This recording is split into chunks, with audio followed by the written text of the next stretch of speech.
Well, it's about that time again, folks.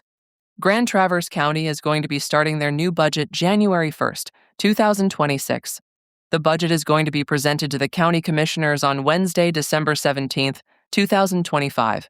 This budget is about 142 pages long, certainly something you can take a look at on the Grand Traverse County site. However, Jim Horn is here to explain some of the essentials of the new budget.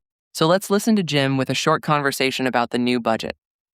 Hey folks, I'm Jim Horn, and today on Traverse Talks, we're looking at the proposed 2026 Grand Traverse County budget, and it's just not about numbers.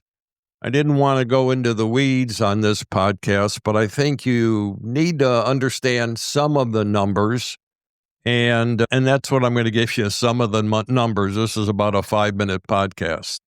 This budget locks in decisions on new buildings, long-term debt, staffing restraint, and public safety spending that's going to shape the county for the next decade. So let's cut through the language and talk about what's really happening, what's smart, and what deserves closer public scrutiny.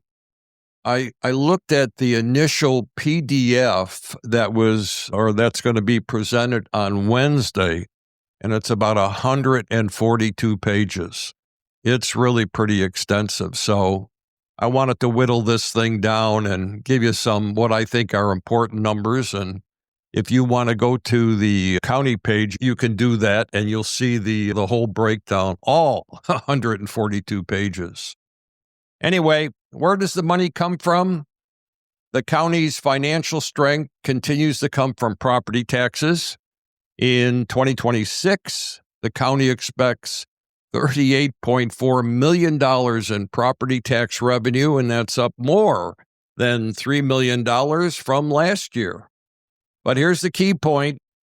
Millage rates are slightly lower, but property values are rising fast, up 7.5% in 1 year.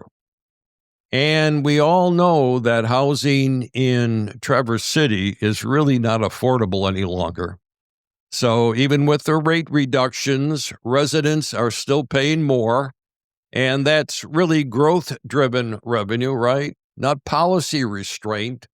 And it matters because the future budgets assume that this kind of growth is going to continue. Where does the money go? If you want to know the county's priorities, follow the spending. Public safety dominates the general fund at $22.4 million. God, it is. Thank God it's not billion. $22.4 million. And by far, that's the largest category.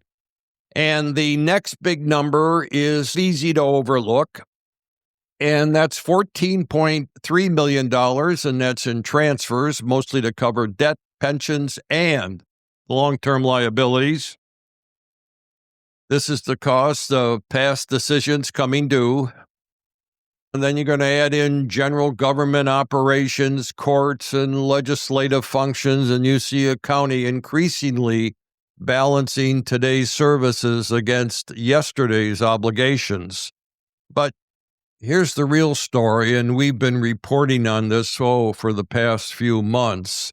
The real story is buildings and debt, and this is the most consequential part of the 2026 budget. For the first time since 2012, Grand Traverse County is preparing to build major new facilities, including a 9/11 center, a central operations building, and they're in the early planning stages of a new jail. The 9/11 center and the central operations building are pretty far along. The jail, no one has really proposed any starting phase for that. Numbers that I've heard thrown around are about $50 million for the new jail. Anyway, don't hold me to that. Anyway, the county deserves credit for trying to limit borrowing on these items, identifying up to about $13 million that can reduce the future debt. But here's something, it's a watchdog question or a watchdog suggestion. Once construction begins, will cost controls hold? Big public building projects rarely get cheaper, and the jail project in particular is still in its early stages with major cost uncertainty ahead. So this budget opens the door, but the real price tag is really going to come a lot later.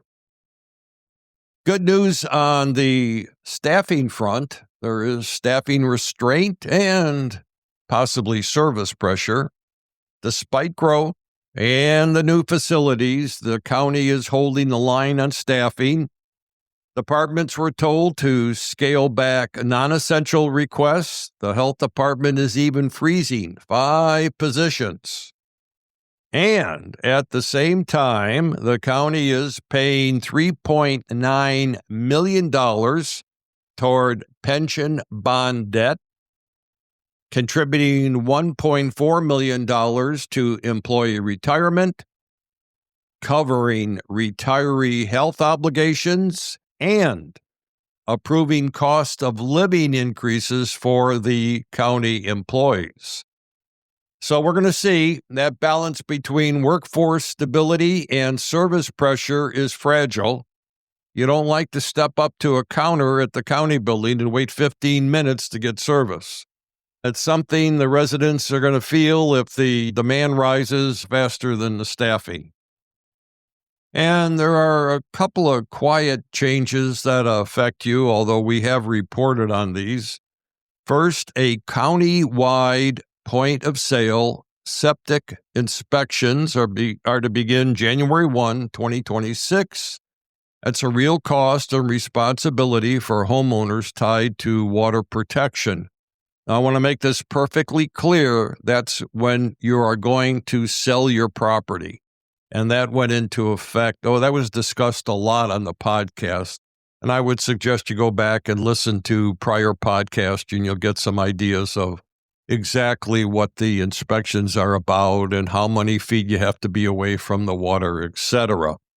Second, the county is investing in communications platforms, dashboards, and even AI tools, promising transparency and efficiency.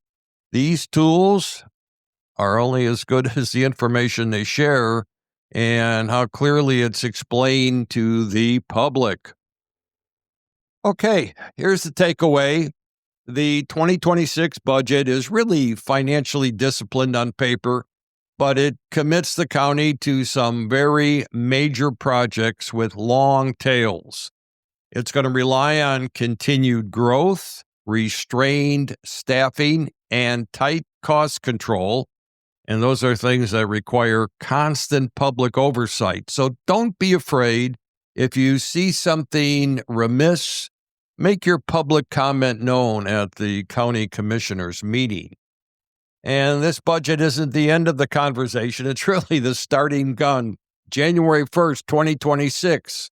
And this podcast will keep watching right here on Travers Talks. Anyway, I'm Jim Horn. This is Travers Talks, and have yourself one great day.